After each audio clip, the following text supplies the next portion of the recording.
అక్కినేని అఖిల్ శ్రియా భూపాల వివాహం వచ్చే మే నెలలో ఘనంగా జరిపించాలని భావించారు ఇరు కుటుంబాల పెద్దలు. అయితే అనూహ్య రీతిలో వారి పెళ్లి రద్దయినట్లు మీడియాలో వార్తలు వస్తున్నాయి.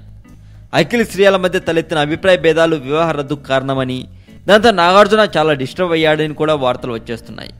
అఖిల్ బ్రేకప్ గురించి అందరూ మాట్లాడుకుంటున్నా, మీడియాలో రకరకాల వార్తలు వచ్చేస్తున్నా ఇరు కుటుంబాల్లో ఎవరూ స్పందించడం లేదు. అఖిల్ తల్లి అమల పలు ఈవెంట్లలో పాల్గొంటున్నా ఈ ప్రశ్నకు సమాధానం మాత్రం చెప్పట్లేదు.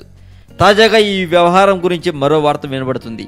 అఖిల్ శ్రియాల మధ్య విభేదాలను తొలగించేందుకు రామ్ చరణ్ తేజ్ గారి భార్య అయినటువంటి ఉపాసన గారు రంగంలోకి దిగినట్టు వార్తలు వస్తున్నాయి. జీవికే ఫ్యామిలీకి ఉపాసన కుటుంబానికి క్లోజ్ రిలేషన్షిప్ ఉంది. పైగా శ్రియకు ఉపాసన క్లోజ్ ఫ్రెండ్. అందుకే అఖిల్ శ్రియాల మధ్య రాజీ కుదిర్చేందుకు ఉపాసన గారు ప్రయత్నిస్తుందట అని టాక్.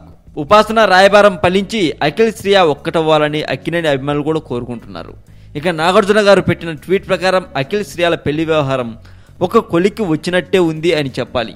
ఇంతకీ నాగార్జున గారు పెట్టిన ట్వీట్ ఏంటో తెలుసా? బ్యాక్ టు బిజినెస్ అని. మరింత టాలీవుడ్ సమాచారం కోసం సబ్స్క్రైబ్ చేయండి టాలీవుడ్ సెంటర్.